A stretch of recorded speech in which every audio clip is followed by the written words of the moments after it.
बंधुगण, आप सभी जानते हैं कि आज राहुल गांधी जी ने एक वीडियो जारी किया है और उस वीडियो में उन्होंने वही बातें की हैं जो पहले भी करते रहे हैं। संघ के विषय में, भारतीय जनता पार्टी के विषय में और देश को गुमराह करने की कोशिश, यही राहुल गांधी जी की कोशिश पहले भी रही है और आज भी यह गुमराह करने वाली कोशिश जारी है। राहुल गांधी जी का मानना है कि देश में विचारधाराओं के बीच में लड़ाई चल रही है। अगर सही मायने में देखा जाए तो देश में विचारधाराओं की लड़ाई नहीं चल रही है। एक और विकास धारा है और दूसरी ओर परिवार की धारा है।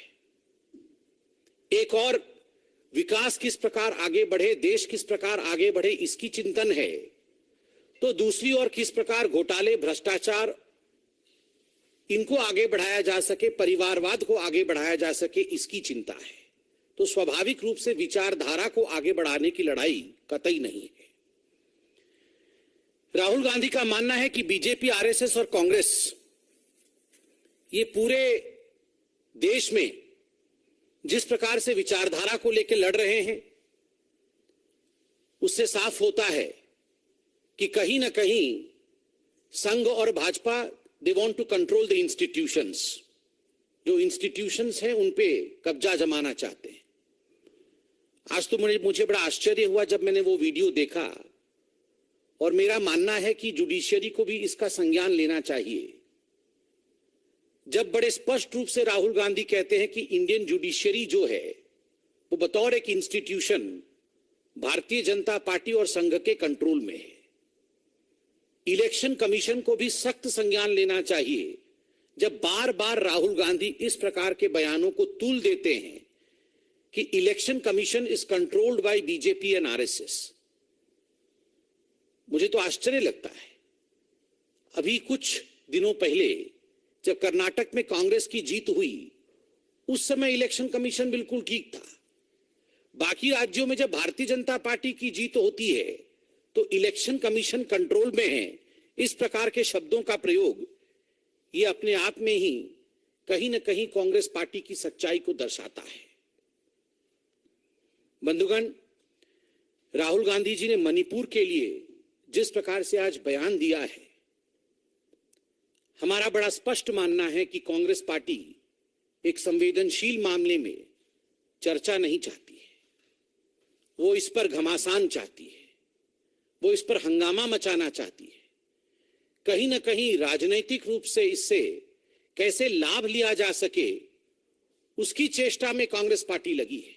How to derive some political benefit out of it, this is the motive of the Congress party rather than going into debate and discussion on the issue of Manipur. देश के इतिहास में पहले कभी ऐसा नहीं हुआ कि देश के गृह मंत्री एक क्षेत्र में 3 दिनों तक प्रवास उन्होंने किया। पूरे विषय को समझने के पश्चात जब पार्लियामेंट के सेशन में माननीय गृह मंत्री जी ने स्पष्ट रूप से खड़गे साहब को चिट्ठी लिखकर सिलसिलेवार तरीके से समझाया कि किन बिंदुओं पर चर्चा होनी चाहिए, कैसी चर्चा होनी चाहिए पार्लियामेंट में, और भारतीय जनता पार्टी मणिपुर को लेकर हर विषय पर चर्चा के लिए सदन के पटल पर तैयार है, लोकतंत्र के मंदिर में तैयार है, मगर उसके बावजूद चर्चा नहीं होने देना, despite this call for discussion, not allowing any kind of discussion on Manipur on the floor of parliament, only projects the fact that Congress and certain political parties in this country want to derive political benefit and political dividend rather than trying to give a healing touch. एक solution और चर्चा के माध्यम से शांति बहाली, यह कोशिश राहुल गांधी जी की नहीं है, यह कोशिश कांग्रेस की नहीं है। मोहब्बत की दुकान के बारे में केवल बोलते हैं, मोहब्बत की दुकान वास्तविक रूप में यह उनका ईमान नहीं है। बंधुगण, नाम में इंडिया क्या डाल दिया है, राहुल गांधी जी को ऐसा लग रहा है कि चुनाव ही जीत गए। नाम से नहीं, काम से होता है। काम चोरी का, नाम इंडिया तो सोच रहे हैं कि कमाल हो जाएगा। काम घोटाले का, नाम इंडिया रख दिया है तो सोच रहे हैं कि लोग गुमराह हो जाएंगे। काम भ्रष्टाचार का, और नाम इंडिया रख दिया है तो सोच रहे हैं कि 2024 का चुनाव जीत जाएंगे। अभी भी देश के जहन में 2G स्पेक्ट्रम घोटाला, CWG, कोल घोटाला, ये सारे घोटाले अभी भी लोगों के जहन में साफ तरह से अंकित है। लोग इन घोटालों को इंडिया के साथ पर्यायवाची नहीं मानते हैं। और माननीय प्रधानमंत्री जी ने बिल्कुल स्पष्ट रूप से कहा, गुमराह करने के उद्देश्य से ईस्ट इंडिया कंपनी ने अपने नाम में इंडिया रखा ताकि लोगों को यह भ्रम लगे, लोगों में यह भ्रम हो जाए कि मानो ईस्ट इंडिया कंपनी इंडिया के लिए काम कर रही है, भारतवर्ष के लिए काम कर रही है, मगर वो सच्चाई नहीं थी। वो लूटने के काम में व्यस्त थी। ईस्ट इंडिया कंपनी लूट रही थी। ठीक उसी प्रकार popular front of India, PFI, बड़ा पॉपुलर होगा और इंडिया के लिए मानो जान दे देगी, जान ले रही थी, हाथ काट रहे थे प्रोफेसर के, ये जान बचाने की काम नहीं कर रही थी। उसमें इंडिया था। उसका अर्थ ये नहीं है कि लोग भ्रमित हो जाएंगे। सिमी जैसे आतंकी संगठन में भी गुमराह करने के उद्देश्य से इंडिया नाम को डाला गया है। इंडिया नाम के डालने से लोग गुमराह हो जाएंगे, ऐसा नहीं है। बड़ा आश्चर्य का विषय है, राहुल गांधी जी की इमेच्योरिटी देखिए, अपरिपक्वता देखिए। इतने वर्षों तक जिस प्रकार का काम उन्होंने किया है, जनता वह काम देखेगी या अभी उन्होंने इंडिया जोड़ के जो नाम दिया है उस नाम को देखेगी? बंधुगण, अंग्रेजों ने भी यही किया था। A.O. ह्यूम को ला करके इंडियन नेशनल कांग्रेस, पार्टी के नाम में इंडियन नेशनल कांग्रेस जोड़ करके अंग्रेजों ने एक पार्टी बनाई थी।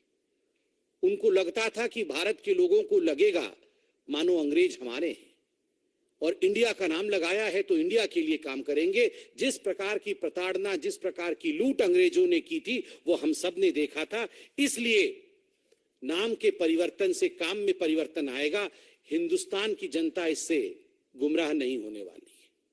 बंधुगण, कभी कभी तो मैं भी सोचता हूं कि अगर नाम में ही सब कुछ रखा होता तो राम मंदिर बनाने की आवश्यकता क्यों होती? सीताराम येचुरी जी जो थे, उसमें मां सीता के नाम का भी वर्णन है, राम भी है।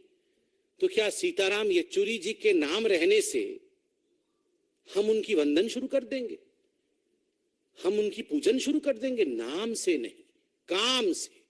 इसलिए काम महत्वपूर्ण है। और आज पूरे विश्व में आप देख लीजिए, पूरे विश्व के जितने भी राष्ट्राध्यक्ष हैं आज मोदी जी के गले लग रहे हैं, मोदी जी को मान रहे हैं, मोदी जी को ससम्मान रिसीव कर रहे हैं। और जो हाईएस्ट सिविलियन अवार्ड है वो मोदी जी को और भारतीयों को दिया जा रहा है। क्यों दिया जा रहा है? भारत के प्रति, हमारे सरकार के प्रति, मोदी जी के प्रति ये सम्मान की भावना इसलिए है क्योंकि जितने भी विदेशी देश हैं इनको पता है, इन राष्ट्राध्यक्षों को पता है कि 24 के चुनाव में आएगा तो मोदी ही। उनको पता है संबंध ठीक रखना है ताकि भविष्य में इन्वेस्टमेंट और देश के साथ